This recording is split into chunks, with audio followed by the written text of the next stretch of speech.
Salam, bu günləri sizlə advanced levelinə aid olan bir qrammatika keçəcəyik.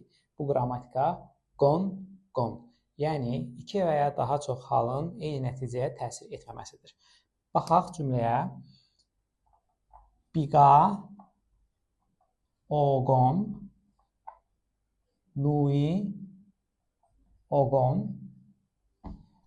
meil, undon, heo. Fikir verin.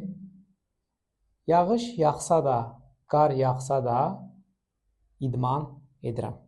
Yəni, yağışın yağmağı, qarın yağmağı onun hər gün idman etməyinə, yəni mənim idman etməyimə maneçilik törətmir.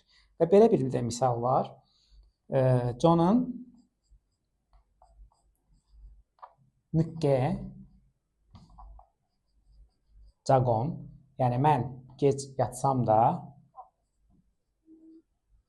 ilcik cagon, yəni tez yatsam da, meil, katın, şigane, iro, nayo. Yəni nə deməkdir? Mən gec yatsam da, tez yatsam da, hər gün eyni vaxtda oyanıram. Növbəti videonun, yəni növbəti advanced levellərinə aid qrammatikaları birlikdə öyrənəcəyik. Sağ olun.